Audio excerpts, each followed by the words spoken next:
All of you settle down. Gently close your eyes. Let us begin the morning Maitrimilan session with 3 rounds of Omkara. Inhale deeply.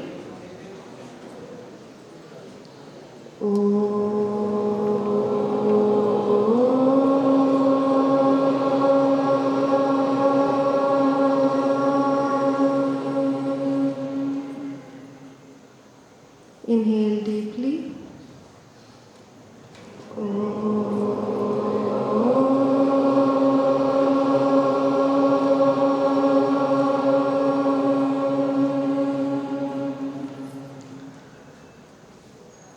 Inhale deeply.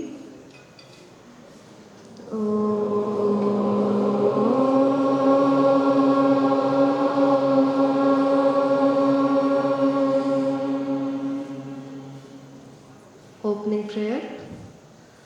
Om Sahana Bhavatu Sahanau Bhunaktu Sahaviryam Karavavai Tejasvinavadhitamastu ma vidvishavai.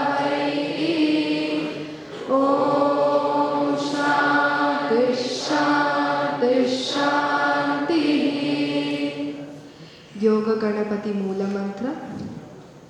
Om Ham Sangam Bhagavate Nitya Yoga Yuktaya Satchidananda Rupine Vinayakaya Namaha. Dakshinamurti Guru Stotra.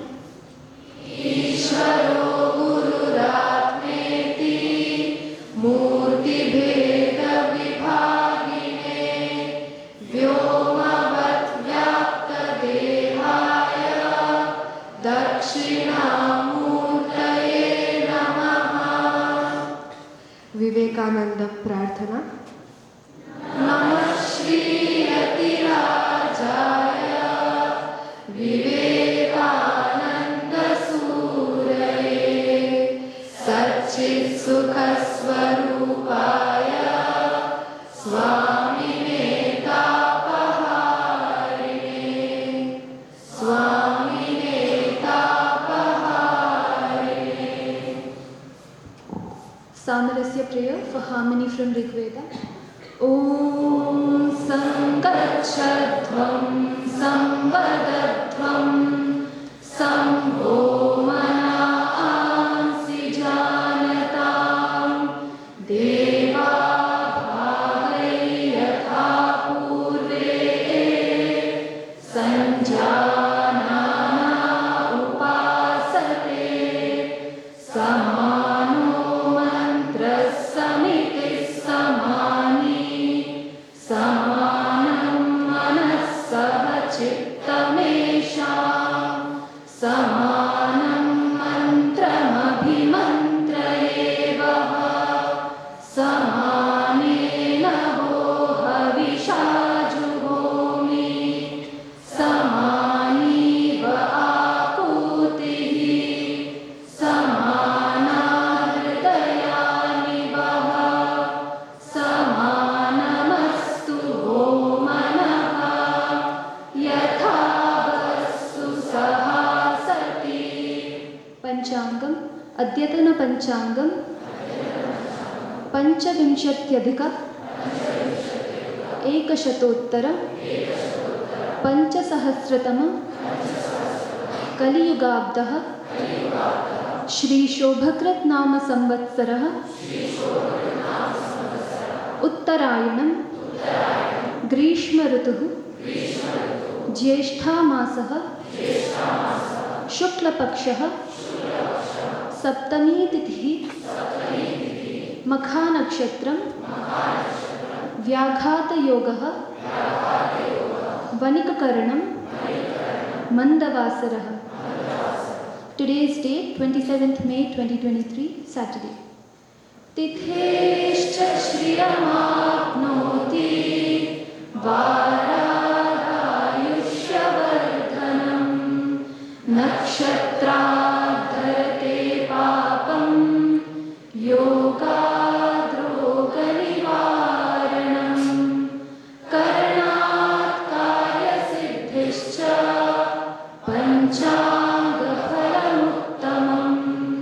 सर्वेषां शुभमस्तु.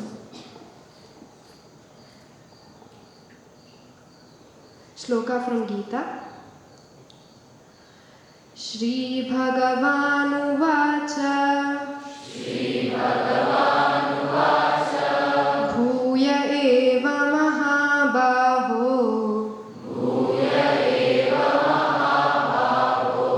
Shrunu me paramam vachaha Yatteham priyamanaya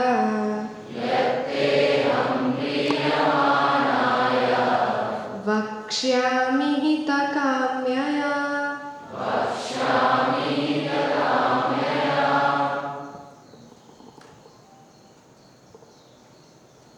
Meaning, the Lord said, "Listen again to my divine teachings, O mighty armed one. Desiring your welfare because you are my beloved friend, I shall reveal them to you." Shri Gurubhyo Namaha, Suprabhatam. So this is the 10th chapter which is starting, which is called Vibhuti Yoga. But before that, I would like to relate what we covered in the previous chapter to this chapter. So in the previous chapter, at the end, Bhagavan is concluding what are the different stages of bhakti. All of us can come to bhakti. For that we understand a little more clearly what is bhakti, because I just said that bhakti means relating to God. Bhakti is love for God, reverential love. Reverential love means with respect you love somebody. So for that I am going to give the example of a teacher. Any of the teacher that you have teaching well one subject, let us say Patanjali Yoga Sutra or Ayurveda, and that teacher teaches you well and you are interested in that subject.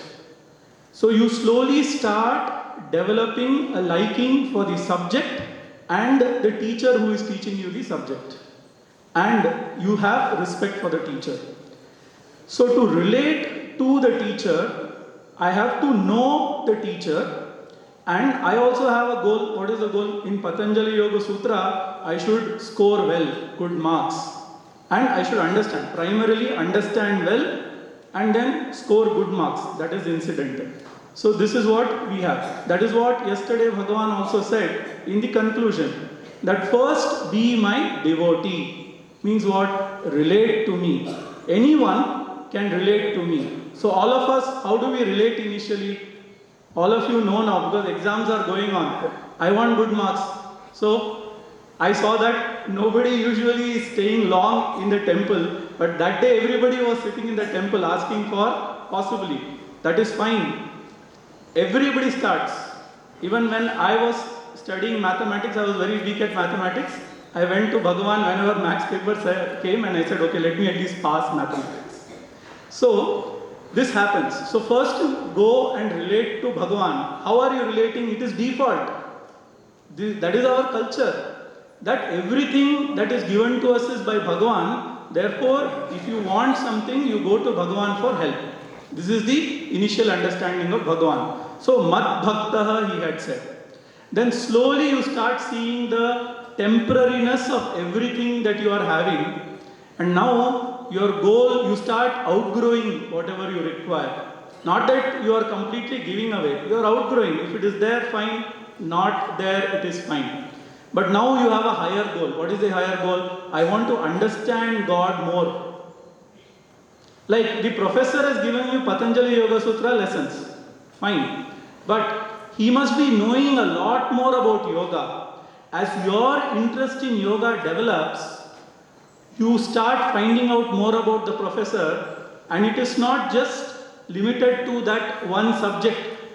You start asking him more about Yoga Sutra. So you relate to the professor in a higher way, in a higher manner. So for that you have to understand more about him. So therefore, now your goal becomes understanding who God is. You are saying go to God for this, go to God for that, go to God for this. Okay, I got all this, but I am not still satisfied. Who God is? Okay, that is called Matparayana. Keep God as the goal, knowing God as the goal. which is nothing but original consciousness. Then all of us have goal, right? But we are doing so many activities, so we should not get diverted. We should keep the goal in mind. Like how in exam, an exam comes, today's Yoga Sutra paper I have to do well, or some Ayurveda paper I have to do well, that keeps on going in your mind. That is called manmana. God should be your goal, and that should keep on happening in the mind. That is manmana. Then, after that, what? How do you make yourself ready to understand God completely? Because all of us have understood God a little. This is how it happens in any relation. You initially start with little understanding. Now you want to know more. For that, God is saying, convert every of what you do into worship. This is for purifying one's mind. Anybody who does any kind of work, let it be a gardener who is planting a flower, let it be any of the students who is studying Yoga Sutra, let it be a person who is simply cleaning, any person, whatever work he is doing, offer. This is a process of making your mind ready to know Ishvara. Who is that Ishvara? This is called Madhyaji. And finally, whenever you are pursuing anything, you require Bhagavan's grace. How? By providing opportunity, removing obstacles. So, Mam Namaskuru. Now, why did I talk about that before talking about this chapter? Is because it's related. Now, if I have to develop a relationship with God, I have to know God. How do I know God? How do you know more about the professor? By knowing his works. By seeing whether the professor has written some books. You go to YouTube, see some of his lectures. These are the glories of the professor. So, in order to relate to God, I have to understand God. And to understand God, I have to see God's expression. This expression or glory is called Vibhuti. So, this chapter, I have to develop completely that bhakti, and my understanding should grow by maturity. Initially, all of us start with some understanding, but that is not the final understanding. That is what Bhagavan wants to say. So, the question logically will be, okay, how do I see your work? How do I see a professor's work, his book? How do I see your work? So, Bhagavan in this chapter is going to show his expression in the world. He is already told that I am a combination of higher nature, Paraprakriti, original consciousness, and the matter which is changing, which is called Aparaprakriti. And I am the material cause, like clay for the pot, I am the material cause. Now he is going to elaborate a little more so that you can start seeing his glory, understanding more, and have more and more, develop more and more love and relate well with him. And that is the purpose of this chapter. Starting of this chapter, Arjuna does not ask any question. But Bhagavan is so impressed with Arjuna. Usually the student invokes the teaching from the teacher. It is not the teacher who is teaching. When I see faces which understand, automatically the teaching comes out. This is called invoke. So Arjuna has invoked the teaching from Bhagavan Krishna. So Bhagavan Krishna, without Arjuna's further question, is now telling that I am going to tell you something that is of importance, supreme importance. My supreme words. Words supreme. How words carry supremacy? Because it is going to talk something about the supreme being Bhagavan in terms of his glory. So let us go through this shloka and do the Padavicheda. First, Shri Bhagavanuvacha Bhuya Eva Mahabaho Shrunu Me Paramam Vachaha Yat Te Aham Priyamanaya Vakshyami Hita Kamyaya. So here he is now telling Arjuna, I am going to talk about something. The words that I am going to tell are supreme words. So words carry the importance based on what it is going to convey. It is going to convey the glory of Bhagavan. so that you know Bhagavan more, then automatically you love and you relate to Bhagavan more. And these glories, how can I see? You can see everywhere. He will elaborate in the rest of the chapter. So he says, then your question will be, how are you telling without even Arjuna asking the question? He says, you are the one who is very interested in listening, getting more knowledge. And therefore, I am going to tell you. And for what am I going to tell you this glory? For your own benefit. Because what is the benefit? The more you relate to me, the more your mind will become matured, the more you will start having higher goal, and the highest goal being me, which is original consciousness. So with this, we conclude this shloka. Thank you.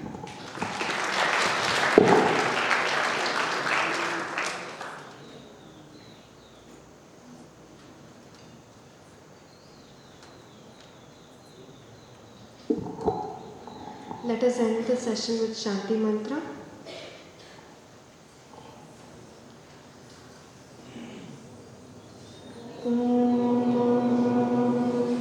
Sarve bhavantu sukhinah, sarve santu niramaya, sarve bhadrani pashyantu, ma kaschit dukha bhave. Om Shanti Shanti Shanti. Now I would like to call Kishore sir for flag hoisting.